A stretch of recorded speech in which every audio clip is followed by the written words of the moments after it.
Өдрийн мэндийг хүргэе. Та бүхэнд ээлж дугаараа хүрэхэд бэлэн болж байна. Ээлжид сурвалжлагаа хүрэхэд бэлэн болж байна.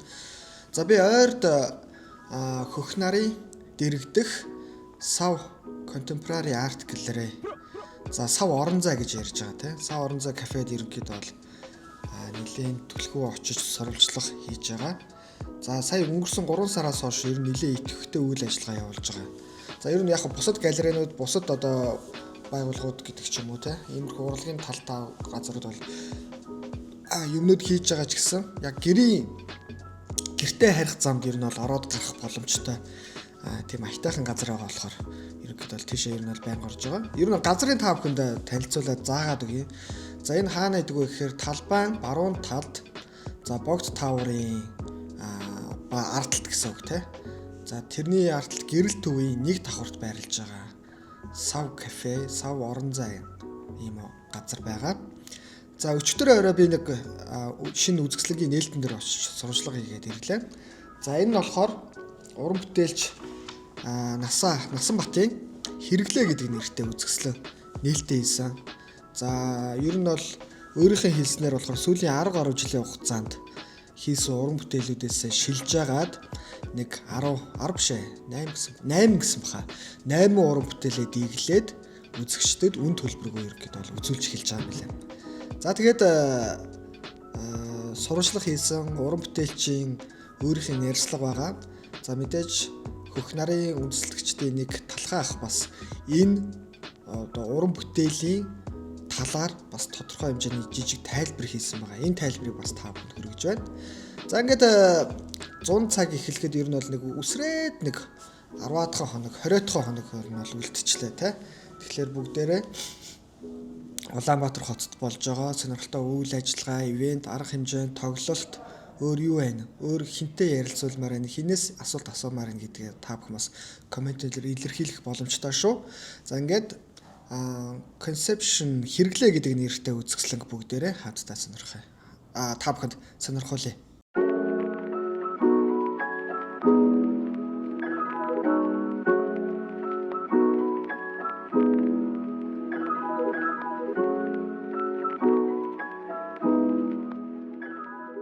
За та бүхэнд өнөө орон мэнд хүргэе. Хүрэлцэн ирсэн эрхэм жочид манай насагийн найз нөхдүүд ангийнхан залуучууд ирсэн байна. Тэгэхээр би бол өнөөдөр яг нэг кураторсон хүн биш. Яг жинхэнэ бол өөрийнхөө концептөө өөрөө хийсэн манай мэрэгжлийн уран бүтээлч гэдэг өөрийнхөө ертөнцөө нээж байгаа. Нэгдүгээрт бол насаад бол нэгдүгээрт энэ үсэл нээж байгаад баяр хүргэе.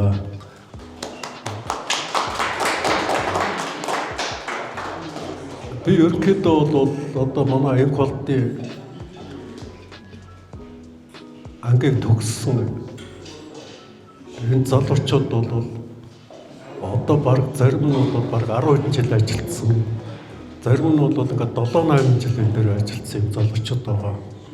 Тэгэхээр би энэ насагийн энийг бол би ягаад өөрөө бас ингээд нэг ч юм уу өчтөр тэгэлж явахдаа харахад хамгийн сонирхолтой бидний одоо яриад байдаг нөгөө нийтлэг уран зураг гэдэг байдаг. Нийтлэг хүмүүсийн нүдэнд байнга харагдаад байдаг зүйл биш. Энэ бол мэрэгжлийн төвшөнд бүр концепшн төвшүүлээд хийж байгаагаар их онцлог байгаа. Ялангуяа бид нар hybrid realist гэдэг энэ юу бол 60-70-аад оноос эхлээд бол Европод гарч ирсэн hybrid realism гэдэг. Тэгэхээр hybrid realist-ээр одоо ажиллаж байгаа бол энэ дээр концепт нь хамгийн сонирхолтой бүтээлч бол өнөөдөр нэх гэж байгаа. Насагийн маань үзлэн байна тий. За энэ дээр бид нар бол насаа өөрийнхөө тэр концепт ерөнхий бичсэн байгаа. Тэгээ би энэ дээр hybrid гэдэг бол өөрөө мэдээж хослол гэсэн үг. Тий. Hybrid одоо хайбер хөдөлгөөр гэдэг машин дээр байгаа шүү дээ. Тэгэхээр хослол ягаад гэвэл бодиттой юм болоод бодиттой юм цаана орж байгаа бас тийм бодит биш. Давхар юм санаанууд хослмор явагддаг. Энэ утгаараа хайбрид реализм гэж нэрлэгддэг. Тэгэхээр энэ чиглэлээр одоо бүтээлээ хийж өөрхөн концептыг хийж байгаа. Ялангуяа бол хэрэглэгээ гэдэг өөрөөх нь нэрсэн. Одоо энэ дээр та нар мэдээж галеротик яг ингэж зурх. Дээрээс нь хоёр юм шаардлагатай. Нэгдүгээр тус санаа. Хамгийн түрүүнд ийм санаа чухал. Яагаад энийг сонгосон бэ гэдэг. Хоёрт нь болохоор энийг хийж байгаа техник арга ажиллагаа. Одоо бол бид нар ингээд явал баг ингээд яаж ингэж юм яг тэр металлик чанарыг ингэж гаргалт нээх вэ гэдэг бол зураач хүнд бол маш хэцүү ажил. Санаа байж болно.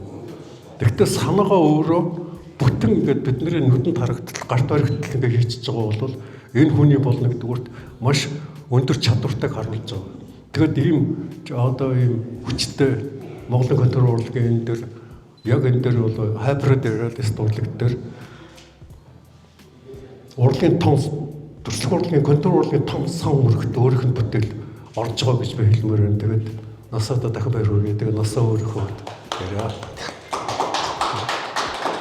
За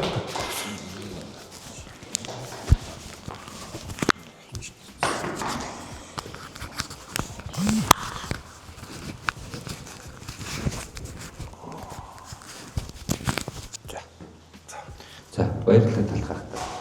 Хүрэлцэн ирсэн бас үзэсгэлэн нээж гисэн. Баярлалаа талхах. За тэгээд энэ өрөө миний үзэсгэлэнгээс зорж ирсэн эрхэм үнд дуран бүтээж анд найз нөхөд та бүхэндээ бас баярлалаа. Ах トゥ хүмүүсээс ирсэн байна.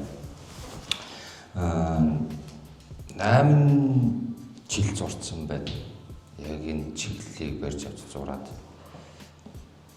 17 зургаас шигшээд концепцтэй тааруулаад нэг 8 зургаар үзэсгэлэнгээ дийлж гаргалаа. Тэгээ анхны видеоас үзэсгэлэнгээ гаргаж байгаадаа баяртай байна. Тэгээд одоо энэ ихэнх нь уран бүтээлч найзууд ирсэн байна өөрсдөө тэгээ сайхан үзээд шүүмж юм хумаа бас хараад хэлээд санаа бодлоо солилцсон үстэй. Тэгээд яварсан ирсэнд маш их баярлалаа. Та бүхэс нэг зүйл хүсгэд энэ ханны баруун талд нэг 3 гялгарууд тогтооцсон байгаа. Иш таад уусныхаас хагийг хайж болно шүү. Ингэснээр хэдүүлээ таадын оролцоотой интерактив арт үүсгэж байгаа. Энэ зүйл маань үзэсгэлэнгийн туршид 14 хоног цаашаа инсталляцаар байрлах юм. Тэгээд хэдүүлээ бас нэг интерактив арт хийчихээ. Тэгээд бид хэрэглээг хянаад байна уу? Хэрэглээ бидрийг хянаад байна уу гэдэг ийм асуултаар энэ хэрэглээ гэдэг үзэсгэлэнгийн баярлалаа.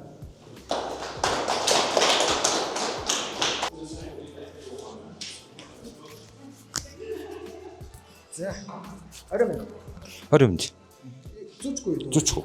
Зүчгүй юм чи. За.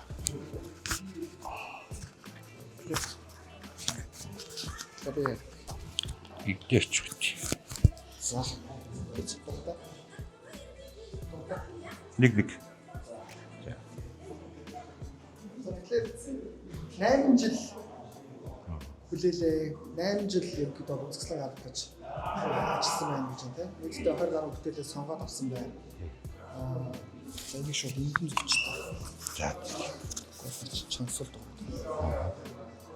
За тэгэхээр 8 жил үзэсгэлэн гаргаж бэлдсэн, ажилласан 20 гаруй бүтээлээ сонгож авсан гэж байна.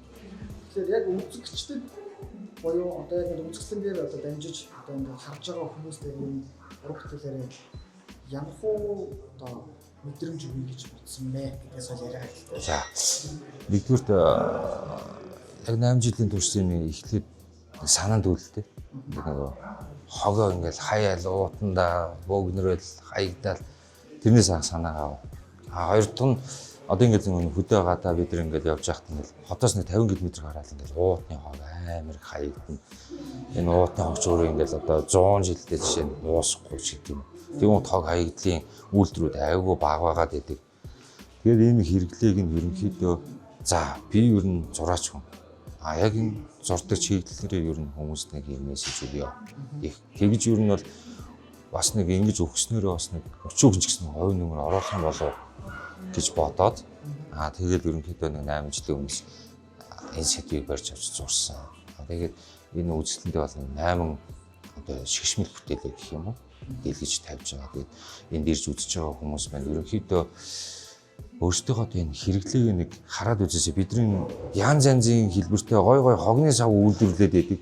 Тэр хогны сав дотор хогны уутай хийгээд хогоо хаяад л байдаг болохоос биш яг юу хаяад байгаагаа бид нар бас анзаарах хэрэгтэй болсон байна. Тэгээд энэ донд ч одоо нэг бага шинг төгссөн бусын тав биш. Энэ болгоно ядаад ингээд ангиж хаяа сурч юмс. Энэ хогнооч нэг уутанд байхаар нэг ингэж харагддээ штэ гэж ер нь бол бодит реалист байдлаар зурж гаргаж ирсэн. Тий. Түрүүн талхаас хэлж юм л да хайбрид урлаг 60-аад оноос хойш үүссэн гэж. Монголд энэ чиглэлээр уран бүтээлээ төрөлдөг ер нь хоёулаа нэг тоо аваад үзье. Чамд яг хэд юм шиг санагдаж байна. Тодорхой мэдээлэл байгаа бол. За яг сайн мэдгүй нь ямар ч зүйл ингээд одоо сошиалаар харж байхад бол нэг 13 дотор л байна лээ. Тий. Би бол тэгж л анзаардаг. Үзэгчдэд нөлөөлөе гэж шүү дээ. Баясаа жишээлбэл маш том жишээ авлаа шүү дээ. Өдөө орон нутгаар явж байгаа юм байна. Тий. Энэ тэнд архины шил хогны уут мод. Тий. Ер нь энэ байдлаар урлагаар нөлөөлөх гэж хэрэгтэлтэй байна. Өмнө үеиг бодвол өмнө үед энэ одоо бас нэг 10 жилийн өмнө хийл ярьж байна л да. Энэ үеийг бодвол одоо манай бас үзэгчид энэ сошиал орчноос агүй их мэдээлэл авдаг болчих. Тэгээд их мэдээлэл авахын хажуугаар одоо энэ үзэгчдэнд зорж ирж үзэх хүний таараа их байх болов шинэ үеийн залуучууд гэж яригддаг одоо Gen Z үеийн жишээ. Тий. Их ирэх баха ер нь. Их ирэх болов гэж бодож байна. Тэгээд нөлөөлөл нь хэр байх бол гэдэг чинь. Нөлөөлөл гэдэг зүйл дээр одоо энэ зургийг яг ингээд зураг үр дээр ингээд сайжиглаад харах юм бол бид яг уутан дотор яг ингээд ямар их юм хаяад байна тий. Бид нар юу нэг хянж чадж байгаа юу нэгэ эсвэл бид нар хянагдаад байна уу гэдгээ маш сайн бодох бол. Тий. Тэгээд одоо за ер нь энэ хогийг бас нэг ингээд англиас сурчээ гэдээ бас нэг юм хөдөлгөөн юмнууд бас багаар өрнөх боллоо гэж найдаж чинь да. 14 хоногийн хугацаанд гэж байгаа. 14 хоногийн хугацаанд бас ингээд үзэгчд таны уран бүтээл боломж нь бас нэгэгдсэн байна да. Одоо тэр жоо тэр. За тийм.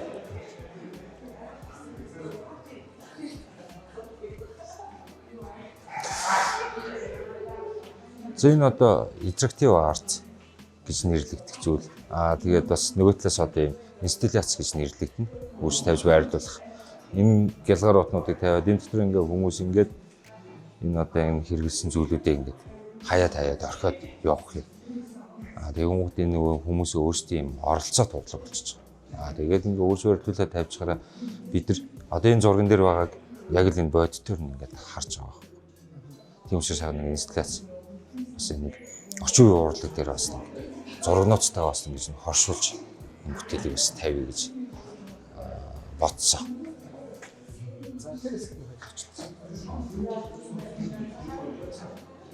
За, тэр жоохон зүгээр.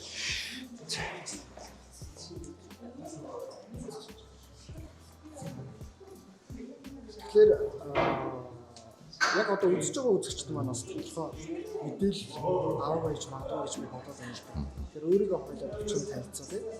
Тэгээ бас мэдээж мэрэгжил бас уран бүтээлийн бас нэг контакт үүсгэх одоо холбоо үүсгэх зургийг ч одоо сонирхох хүмүүст хандаж бас юу гэж хэлмээр байна.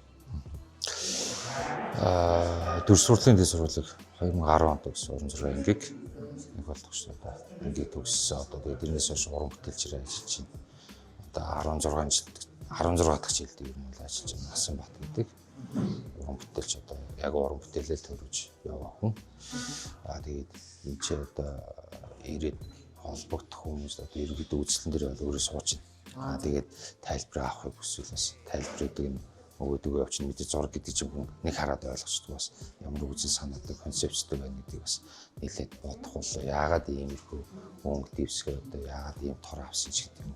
Тэгээд асуул чөлөөтэй хариулаад тий. Одоо энэ сошиал дээр тавьчихсан чинь линкийг чинь маасаа таны нэг сошиал хаяг чинь тавих боломж байна. Яг хөө энэ дээр бол манай Хөхнар нийгэмлэгийн Sav Art Space гэдэг энэ хаяг байна. Энэ хаягн дээр ерөнхийдөө бүх юм явчихна. Яг тэр би өөрөө Хөхнар төвийн тэр одоо энэ гişүн уран бүтээлч хүн баггүй. Тийм учраас Хөхнар төвийн Sav Art Space гэдэг энэ хаягн дээр ерөнхийдөө мэдээлэлүүд явчихна. За хоёулаа ер нь бол хүлээн тавьчихаа ярьчлаа. Тэгэхээр үзэж байгаа видео үзэж байгаа хүмүүс таа. Энд ч одоо мараг жил болдог ч юм уу 6 сар болдог ч юм уу. Эсвэл гадаадаас үзэж байгаа хүмүүс бас байгаа хэл та. Тэгэхээр ингээд энэ таны бүтээлийг ингээд видео хэлбэрээр үзэж байгаа хүмүүст хандж юу гэж хамгийн бас жилийн дараа ч юм уу ингээд үзэж байгаа хүмүүс байгаа хэл та. Тэгэхээр хоёулаа цаг хугацааг ер нь тооцоолохгүйгээр үзэгчтэй хандж юу гэж байна. Яг уран бүтээлч хүмүүс дандаа нэг юм хувьсж юм болгоныг ирэл хийж идэв л да. Өөртөө харан шиг гэх юм уу. Яг тэр шиг одоо би энэ гялгарууд ингээд 8 жил зурсан байна. Одоо тэгээд энэгээр ингээд энэ үзэсгэлэнгээр ингээд одоо миний хувьд бол хаалт болж байгаа. Ахиж гялгарууд зурхгүй. Шүүмжлэх сэдв бол дахиад өөр гарч ирнэ. Тэгээд үзэгчдэд хандж хэлгээд одоо Монгол байгаа хүмүүс нь бол одоо зориод ирээд бас нэг үзээсэй гэж хүсэж байна. Тэгээд гадаад байгаа хүмүүст бол одоо аль болох олон төгөөгээд өгөөрэй. Тэгээд энэ бүтээлүүдээс хараад бас жоохон ч гэсэн нэг хогоо англиад хаяад сурчхаасай л гэж хүсэж байна да хүмүүсээс. Тий. За. Баярлалаа.